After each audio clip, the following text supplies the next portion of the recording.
Good morning, everyone. Hope everyone is having a wonderful day in the great world of real estate. Whether the market is riding low or high, stay informed with the mortgage guy. Hope you're ready. I'm ready. Time for your market update. So we're going to go ahead and dive right into it as we love to do. So we'll see Zoom. No, I'm just kidding. So fear and greed index, going to keep it short and sweet. Was about right here. It's not about right here. I would assume that in the past 2 weeks, probably was teetering in this greed section, and then it is definitely dropping. I want you to think about this fear and greed index is based on this information. Okay. This information.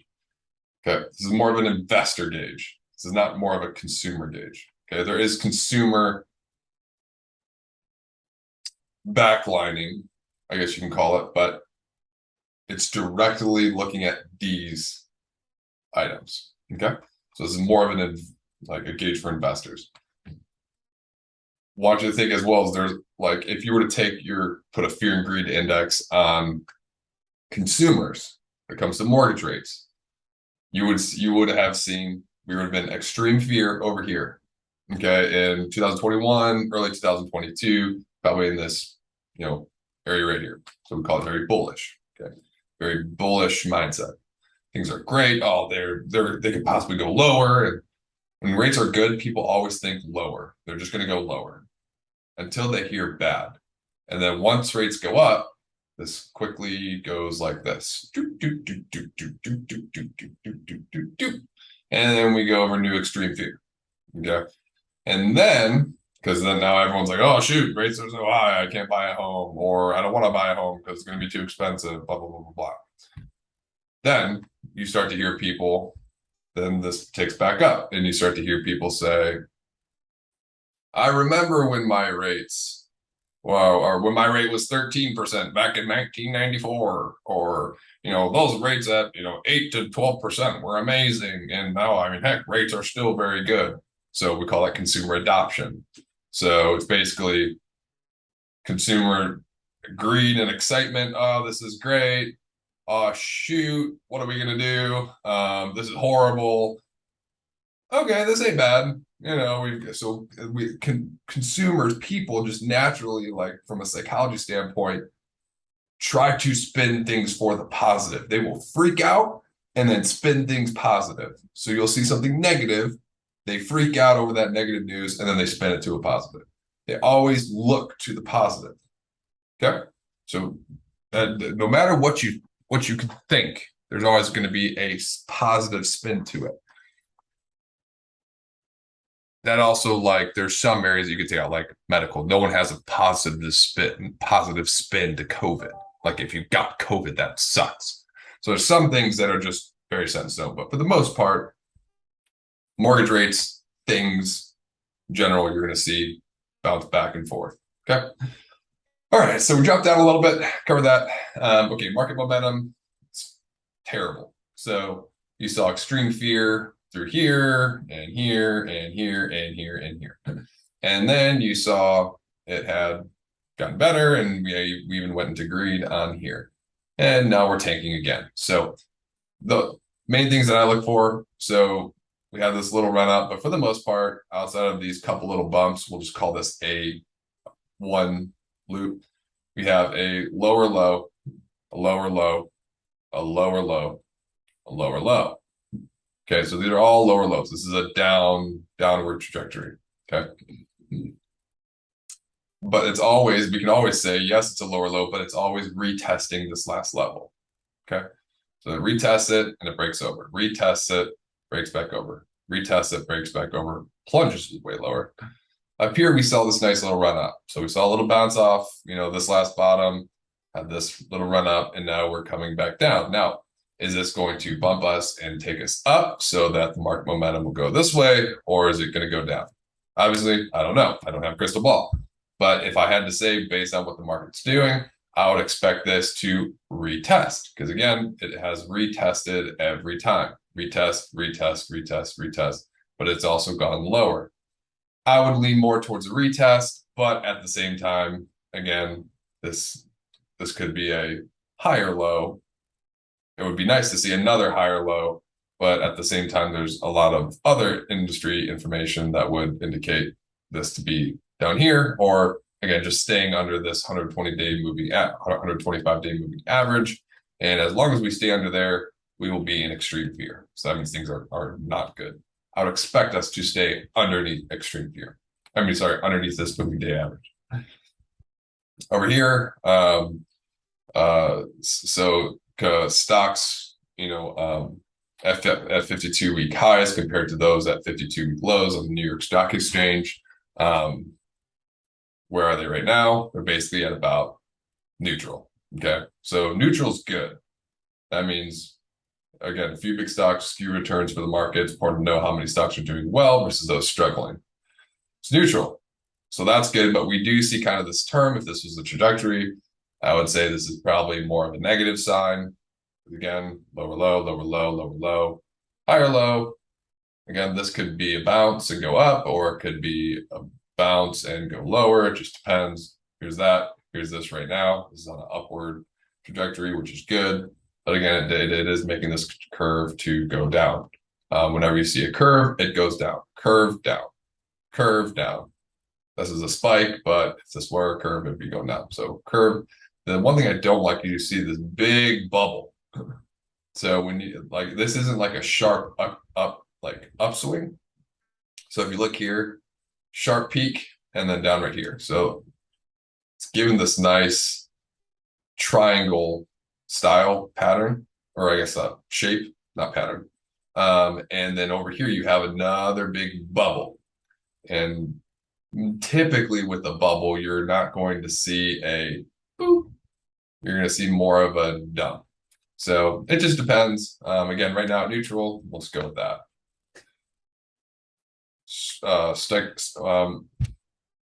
Stock price breadth. So again, looks at the amount, volume, or the amount or volume of shares on the New York Stock Exchange that are rising compared to the ones that are falling. A low number is a bearish sign.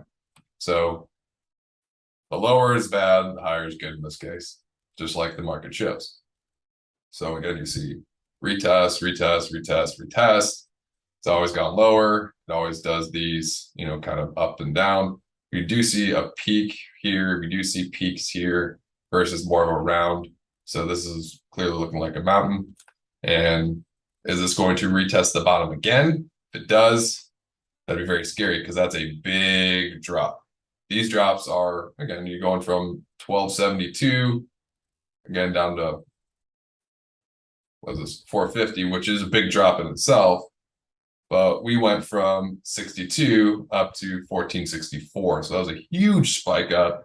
If we take a huge spike down, that would have dramatic impact. So hopefully we don't go all the way down here, but we keep retesting. In every single case, we retest this level. So if that number goes down, that's not going to be a good sign. Essentially, investors are going to not be, they're going to be very they're going to have a lot of fear into keeping money in the market. So they might actually just flat out pull out, which would see if they pull out just like they would here, they would pull out on the mortgage side with not like a lot of these non-QM companies, non-QM products. A lot of them have already gone away for this. Think about it temporary. So Sprout shut down. They just completely closed their doors. Non-QM company. They were one of the lowest rate non-QM lenders out there. Decent process. Things were good. Again, you can only go consumer to lender, and lender can go to them. They sign up through actual lenders to do the loans. They don't sign up through a consumer can't call them directly and say, hey, I want to get a loan. They're going to say, okay, well, you need to talk to a lender. Here's a lender in your area. That's how it's going to work. So they have to go through them, or they have to go through lenders. These places have shut down left and right. Lenders are shutting down left and right. It's just not a good time. So again, you'll see, I would expect more non-QM companies and non-QM products to go away. And you're going to be stuck with just the standard stuff, which is the bulk of everyone's business. That's going to be 99% of everyone's business. But for those non-QM products, there actually was a pretty decent market in 2020, 2021 for that. So keep that in mind. Put and call options. what is it? Puts are the option to sell, calls are the option to buy. When the ratio of puts to calls is rising, it usually is a sign that investors are growing more nervous. So when you see this going up, investors are nervous. When you see this going down, investors are happy. So happy, nervous. Keeps going up and down and up and down. And now we're seeing this turn up. It does have a little slight sideways bend right there, but again, this is not a good sign that it is going up. We saw a nice, pretty decent bounce off here, went up here, blah, blah, blah, blah, blah. So again, there's a lot of people selling instead of buying. Okay, so a lot more sell. You can see my mouse. I'm going to sell and buy. Okay, so selling again. Here's this trajectory. It's going this way. Sell. It's not going buy. Okay, so think about that. We have selling. We have what's it called? Investors are actively buying them. The amount of shares rising compared to shares fall, sell, even. So not as many are rising or dropping, but it does have well, there's going to be more lows coming in. So this is actually not a good sign because of that curve, but we'll leave it at neutral. And fear, drop, fear. So these are all bad. Like literally every single one of these charts has essentially been bad or technically bad because again, you see this curve right there. And actually this more of a rounded instead of a spike too. Market volatility, again, we're in neutral, but we have this very we're really going to take a sharp curve right there and just kind of head back down. So down, down, spikes down, down, down, massive down. And ideally, we'll probably see another little bit of a dump here as far as market volatility. We are above the 50-day moving average, which is why we are neutral, but I would expect that to also go back down as well. So all negative, safe haven demand shows the difference between treasury bond and stock returns over the past 20 days. Bonds do better than investors are scared. So basically pulling our money out of stocks, putting our money in bonds, pull our money out of bonds and put them in stocks. Bonds, stocks, bonds. Keep in mind there's this little like tick up right there, but at the same time, new low, new low, new low, new low. Basically retest. And are we going to retest or are we going to drop or are we going to stop up here or down here? How's this next one going to shape up? This one's okay. So I'd say this one's neutral just based on this trajectory right here. But at the same time, keep in mind, investors could also choose to just flat out pull out of the market. They have that option as well. They don't have to buy stocks. They don't have to buy bonds. They don't have to buy one or the other. They could just literally pull out of the market. And that's where you see, again, companies shut down, companies close, things like that. Bunch of layoffs because there's less loans to be done, things like that. And then junk bond demand, essentially, so higher risk of default compared to other bonds. Bond yields or the return you get on investing in a bond dip when prices go up. So if the prices are going up, prices are going down. Okay. So when you see this, just think of supply and demand. So the more demand you have, the price goes up. The more supply you have, the less demand, price goes down. Prices tanked. They went up a little bit, but now they're flat out tanking again. See a little sideways, but again, this is just creating a nice U shape right here.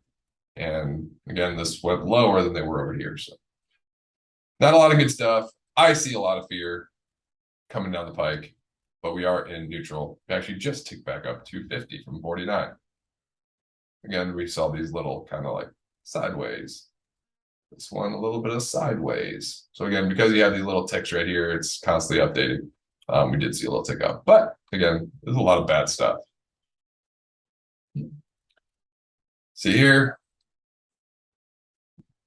Sorry. See here, CPI unchanged in July 2022. Again, we basically already went over this stuff, but again, just to throw it in our review for right now, nothing's changed. In July, as we had reviewed, it was a 3.5% unemployment rate. Here, employment had increased 528,000. Average hourly earnings 0.15, minus 0.5% on the producer price index, plus 0.13. Productivity dropped, and U.S. import-export prices, again, not in the best shape. July openings changed a little. Just look at the headlines. Hires and total separations also changed a little. Job openings changed a little at 11.2 million on the last business day of July. Hires and total separations also changed little at 6.4 million and 5.9 respectively. Basically, the key thing, change little, change little. There's really nothing different between July. There's really nothing different in July. Sorry. 2019 to 2021, 3.6 million workers displaced from jobs they held for at least 3 years, which means a lot of employment went away. Keep in mind, when you look at that, where did those workers go? Did those, I don't know why I'm purple. Where did those workers go?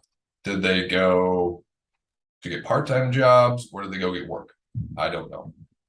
And so how is their job, how are their new jobs factoring in? Is it part-time? Is it temporary? Unfortunately, the payroll employment does not really give you solid indication on that. So it's a little harder to tell. I would say do more research, do more digging on payroll employment. Okay. And unemployment claims as well. I would look heavily into both of those. Again, productivity fell in manufacturing. I will say, and that was in 2020, regardless. Good news on manufacturing is it looks like, there is news that manufacturing is coming back to the States. Again, think of world economy, everyone's tanking, no one's really doing good right now. And so when you take that into perspective, countries don't want to rely on each other for commodities, gas, oil, goods, services, if they don't have to, because they could cut costs from shipping on that side, but also it puts them in a position where, again, you don't need to rely on someone else for, your car's engine, for your car to run, I'm sorry, because of like oil and things like that. So if we can, a lot of the economies in a lot of countries, basically, sorry, these countries are pouring money into energy. They want to pour money into energy. They want to offset carbon footprint. They want to be able to not rely on other countries. Because if there's a war, gas prices go up, things like that. So they want to steer away from having to rely on other countries. So because of that, again, money being poured into energy, and also things like manufacturing coming back stateside is, again, more indication that, again, everyone's trying to pull away to be on their own. Again, still have alliances and things like that, but from an economic standpoint, you just don't want to have to rely on other countries. So manufacturing come back to the States, that's actually good. That means more jobs for the manufacturing industries, which is great. There was indication that there's a lack of training, because a lot of manufacturing has been overseas. So if it is coming back stateside, there will need to be training in place. So again, that's good for jobs, just making sure that, again, people get trained to do what they need to do. Jobs rates down 14 states, up in 3. Payroll jobs up in 20, down in 2. Okay. So again, good data. A lot of this we had already reviewed in the last one, but just to recap, not much there. Okay, so we go down here. So this is where we're at right now, 99.66. Again, you want to see this higher. You want to see this over 100. I forget when it switches to a coupon. There's certain points. They're not big points. It's not like this will drop down to 50. You would never see that. Or this would go up to 150. Again, you would never see that. It would switch over to a new coupon. I think it's only like 90 and 110. I think it's in that ballpark. I could be wrong. Could be a little bit higher, a little bit lower. But you'd see here at the 4.5% coupon. Again, you want to see this more than 3.5, 3, potentially lower. And you want to see this number always in the hundreds. Again, that's a sign that things are improving. The higher this goes, the lower rates are. The lower this goes, the lower rates are. So lower number here, lower rates are. Higher number here, lower rates are. Lower number here, lower rates are. Okay. So you do see this over 3. We don't like it over 3. That's not good. But again, hopefully we can get this down under 3, and then we would get this over 100 and hopefully flip a coupon here in the next coming months. That'd be great. See here, just an outlook on rates. Again, just where we've kind of been trailing. So June 14th has been the worst. And again, ever since, I mean, really, we're kind of like in this range. So this was June 13th. So you see here, June 14th, 13th, things were terrible. And then again, things improved. Things improved. And I've told everyone basically since, I mean, maybe not May, but like right in this ballpark. I mean, all of this summer, rates have only improved or been about the same. They've kind of been stagnant, we'll just call it. They, it's doing the standard little snake pattern, it's whatever. So again, we've pretty much been sitting here where rates are not really getting worse. Again, we may see another tick down, we may see another tick up, but we're just staying in this realm, which is not a bad thing. When things stay, that's good. That actually says, hey, they're a little bit more stable. This was like, this is volatile when you see this drop right here. But and like this, these drops right here, like these are volatility is just screaming, and then bam, you start to see companies just start to lay off and shut downs. And then you see things improve a little bit, go back down. So again, you see volatility, and there's a lot more volatility on the hourly adjustments because of news getting released. But at the same time, when we see this isn't terrible. Again, we're kind of maintaining these levels, which I like. I like when we maintain levels. So again, this is good. You will see here just on the most recent trend though, this is a downtrend. So hopefully this does not go lower, and hopefully this is a nice, this will turn into a little bit of a cup, and then we will be able to put some water in there to help it grow. So there's my little outlook there. Let's go over here to house price index map. And we will see right here, again, bad here on the brown, good here on the green, and really with the gray, it's kind of neutral, but it's basing on this 17.88 average, and you have to be below 20% or, I'm sorry, below 20% or above 20%. So here we're all seeing above 20%. Here we're seeing below. Again, these states basically say, hey, you can probably get some seller help. There's really no buyers, and there's a lot more homes on the market than before. Because again, these are house prices. So I'm sorry, house prices are dipping. So again, oh yeah, so house prices are dipping. Again, typically that means you're going to have a little bit more buying power at this point, because you'll be able to go ahead and get some seller help. So a lot of those people who need that extra grand or $2,000 or whatever it may be, get that in seller help to buy the home. In these areas over here, you're still in a little bit of a battle, but again, you have limited buyers and probably a little bit more homes on the market, I would imagine, because of the time we are in as far as our economy goes. But you look in here, look at these numbers, like Ohio 15.3. That's, I mean, Ohio's teetering the 20% below. So is Indiana. And PA is basically at the 20% low at this point. West Virginia, Kentucky, most of these places are below the average. Now you'll see some here that are above, like Alabama, Texas, South Dakota. Wow. California, there's only a couple that are above. Everyone else is below. So even though you see a lot of gray, this is really a lot of brown. And then you see a bunch of green. And if you just did it above 17.88 or below, you would see a lot of brown just about everywhere. So keep that in mind. There's definitely, house prices are not looking great. They're still going up. Keep in mind, they're still going up. Okay. But they are going down from the pace that they have been. So going here, going to statistics, existing home sales, 5.9 in the negative on existing home sales. So another decrease. Pending home sales, that is negative 1% on pending home sales as well. Housing affordability index. Take a look here. Look at the monthly index. Still here in June, parked here, so same numbers. We're still on that increase to 423. Already reviewed this. 5.6 rates about the same. Not really much of a change. Median family income, think gross. Qualifying income, think net.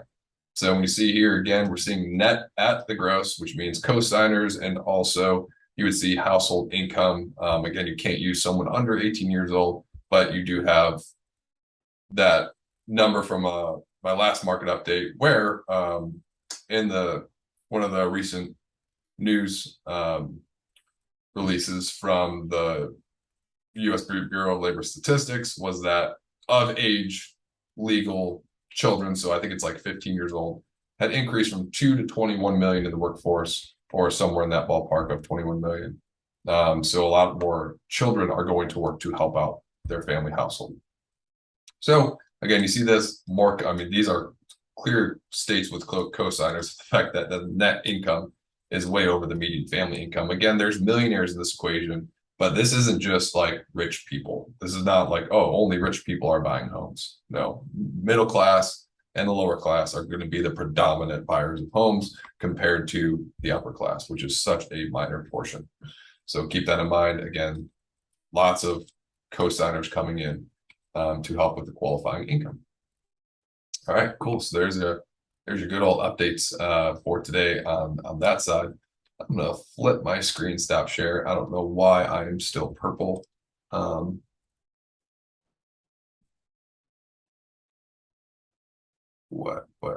am I back? Why am I back? All right, I got my screen fixed there. Apologize about that. Anyways, so gonna go into some just brief industry updates. We do see Quicken Loans is now offering to banks as mortgage as a service. So that's actually a very big deal. When you see, so there's banks, lenders, brokers, but throw brokers out because brokers are just going to banks and lenders, signing them up, and then slapping on their fee and telling you to go with X place to the client. So that really doesn't partake in this. So essentially lenders, brokers, I'm sorry, lenders, banks. So true banks are depository institutions. Lenders are strictly mortgage. So basically they do the mortgage, close the loan. They will go ahead, front the money, take that loan, that package, and take it to open market, which they already have investor pricing on that loan. They're taking that to the open market, going ahead and selling it for X amount, which is already priced in the loan. Okay. So they're saying, okay, the investor is going to pay us X amount of dollars. Okay. So we're going to go ahead, sell it to them. They're going to give us whatever the amount was in that rate pricing. Okay. We go ahead and take that over there. So they go ahead, they buy that loan, we make our profit. That's it. Lenders also don't make money on really the interest of the loan, even if one of a couple, like at Movement, we service our loans. The investor actually makes the money on the interest, though. The investor behind that loan. So it's not like the servicing company is necessarily making the interest. It's the investor behind the loan that is making the money on the interest of that loan. Okay. Banks, they work the exact same way, but there's not as much money. Like people are making hundreds of thousands of dollars on mortgages. They're making like thousands, not tens of thousands, thousands. So banks actually want mortgages off their books.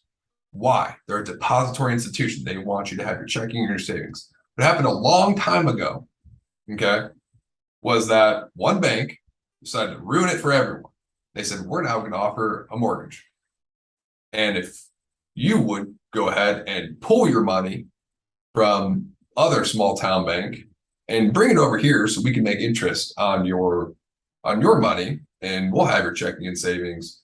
Well, guess what? You just pulled from the other depository institutions' money. And now you have, like, the other bank has their money because they did their mortgage.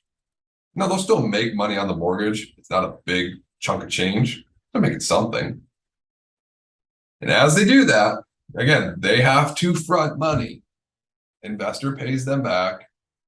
They go ahead and they're now servicing. Well, The investor is collecting the interest. They just have the servicing rights to it. But the investor collects the interest. They collect payments. They give the interest to the investor. They made their couple $1,000s, but now they're making interest on your money. That's what depository institutions are. They make interest on your money that they hold. Okay. They also have other services, other investments that you could go into. A lot of it is surrounded around holding your money. Why? Because they will make money on your money. They want to hold your money. Okay. That's how it works. So if mortgage is taken off their books, that's one thing they no longer have to worry about. Again, is this going to take a year? Is this going to take 5 years? Is it going to take 10 years? Who knows? Maybe it never even gets off the ground, and maybe no one even goes through with it. Or maybe a couple places do, and then they call it a day. But that's a big, big deal. Okay, so we see that. Cool. So there's that. Number 2, mortgage applications are down 83% on refinances. They are down 23% on purchases and down 63% year over year. That is a huge number. So what are we seeing? Well, I'm going to tell you what I'm hearing. So I do a lot of save loans. So whatever you want to call it. Someone got turned down from X lender. They come over to me. I save it and I close it. Cool. Basically, a lot of lenders or loan officers are just throwing out pre-approvals, and they just want, and they're just hoping that it sticks. The problem is they're not advisors. They're salespeople who are working in the mortgage business to simply earn a buck. And that's it. They're focused on making money. They're not learning their craft. They're not advising to people. They're not improving themselves and their knowledge. And what they're doing is they're saying, okay, I'll throw out this pre-approval and I'll hope it works with underwriting. That's not how this job is supposed to be done. Like, loud and clear, that's a no-no. What should be happening is up front, you have their information, you have their documentation, you have everything verified. At that point, you then go off and create your plan. You have to go and create your plan so you know how that loan is going to get through underwriting with a couple different layers to it, not just one. I mean, if it's a situation where there is one, unfortunately, that's all you got to work with. But ideally, you want to have 2, 3, or 4 different routes to go with that underwriter through that process to make sure that the loan works. Certainly, there's easy loans. Easy loans don't count. Those easy loans are just the ones that anyone can do. Standard W-2, one job, 800, 700 credit score, even a 680, perfect, great credit, no collections, no problem. But there's so many clients that have unique situations and different situations. There's tons. And the fact that the due diligence is not being done up front, or someone just not having a plan going into underwriting, is a scary, scary sign.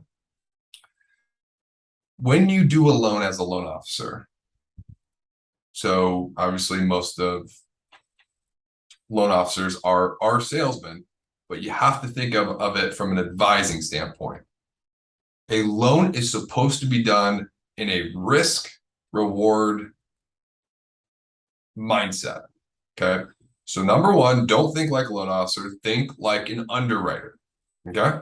Would you do this loan with all this criteria on their finances, on their credit? So credit, income, assets, that loan amount, that debt to income ratio, would you do that loan? Okay. So first you have to answer that question. Then you have to go through the steps. Why would I do this loan? And you need to, again, if it is, I would believe this loan would get through the process at about like a 90%, or it's a very likely. Okay, whatever you want it to. You can call satisfactory, unsatisfactory, neutral, whatever the old grades were in like first grade and second grade. Um, whatever you want to gauge it on, however you want to do that. Okay. A loan officer should be gauging that loan and then relaying that to the real estate agent or the consumer or both and giving them that input and saying there's going to be kind of gauge it like I gauge it like a plane ride. Sometimes I'll paint it like a picture. But if you did it like a plane ride, I'd be like, okay, you're taking off and it's all seems dandy, but just know we're going to have a lot of turbulence through this plane ride. But guess what? There's there's like a 90% chance that we're going to land that plane at your destination, which is the closing table. Or guess what? Hey, we're going to take off and land. It's going to be super smooth and you're going to love it. Cool. Or we probably have about a 50% chance of actually making it. We have like the worst plane on the market right now if we're riding for your loan. And so usually in those cases, I'll be like, hey, we need to wait. But if I feel that we can get this to the closing table or we have a solid plan to get it through, now you're working together as a team with not just you as a real estate agent, if you are one, or the client. Okay, now you're a team with everyone. And they know up front, hey, this is what we can expect. These are the tools in our tool belt that we're going to be able to use for, underwriting. One great example, someone got turned down. They applied with me and, well, the realtor referred them to me to save the loan. And then also they applied with someone else. And basically the other lender told them everything they want to hear. No plan of action, no like, hey, let's actually review everything that you have. They just said, oh, I'll get you conditional approval in 3 days and we'll call it a day.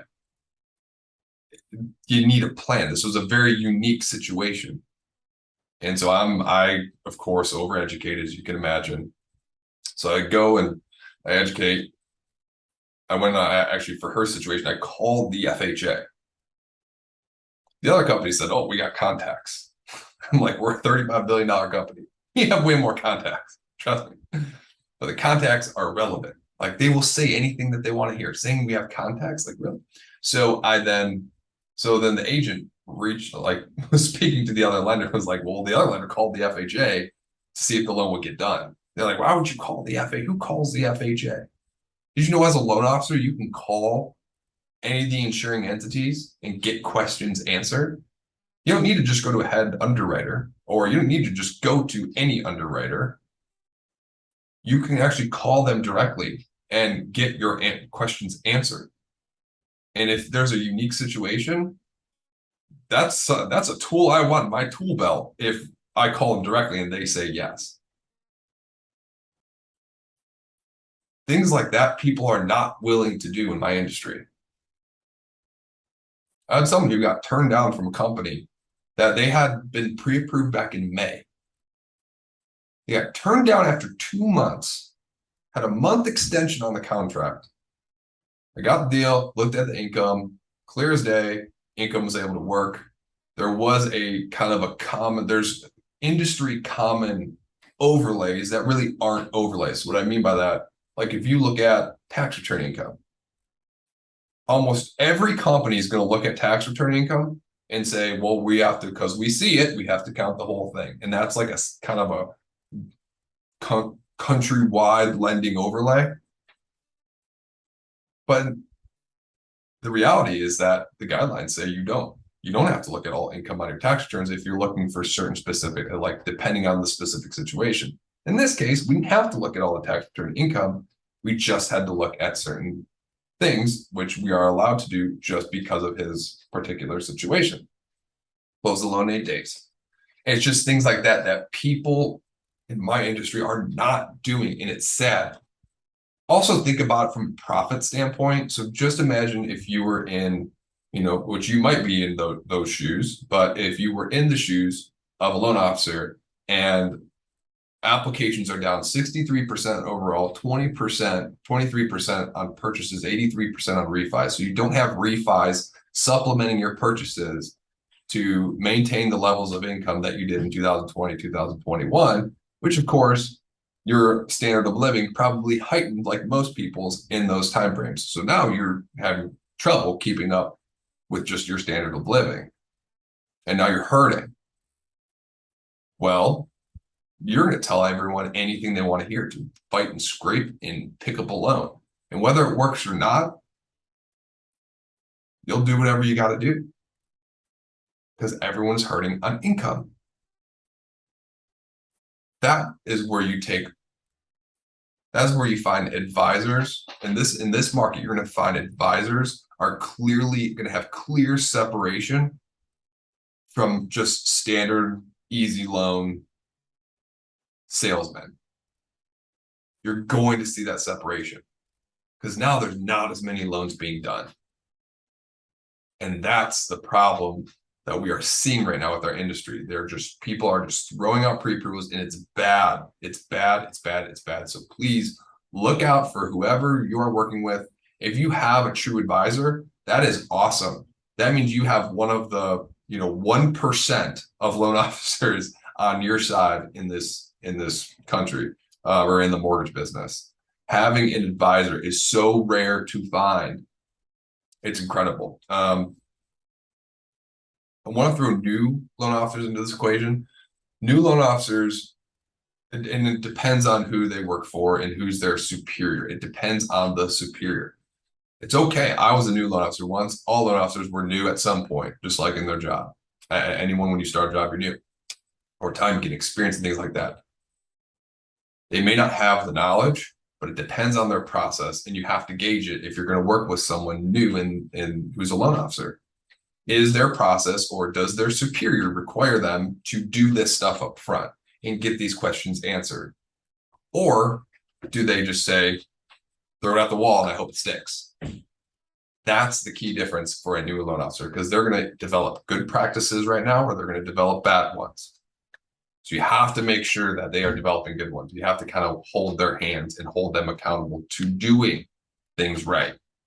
So if you're an agent or you're a manager at at some mortgage lender, you run 5, 10, however many loan officers, make sure that process is nailed down because you really, really need to in this market, in this industry, with all the negative and fearful things that are happening.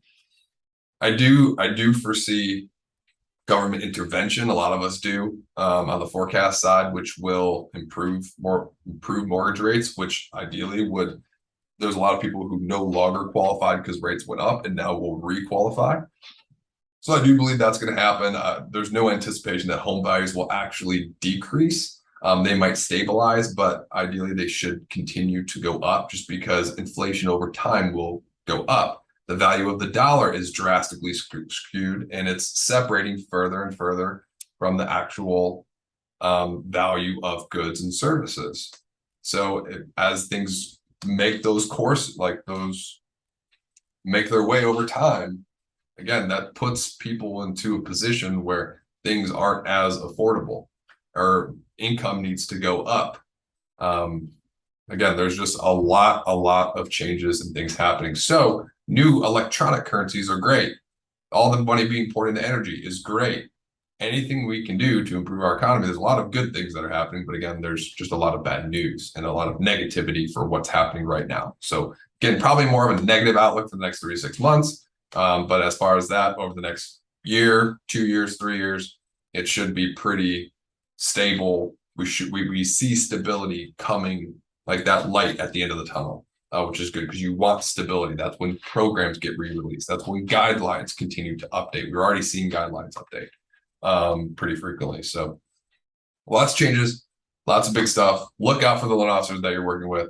Make sure you're working with an advisor. Of course, you are not allowed to force anyone to pick a loan officer. It is at their own will, but at the same time, if you can educate on your side on that front as a real estate agent, make sure to do that. Again, it's a jungle out there. So just make sure we're covering all our bases, educating ourselves in this time and putting ourselves in a position to be the experts for the next mortgage boom, where people look to you as the expert and not someone else, so your business can grow as well. Hope you have a wonderful day, and thank you.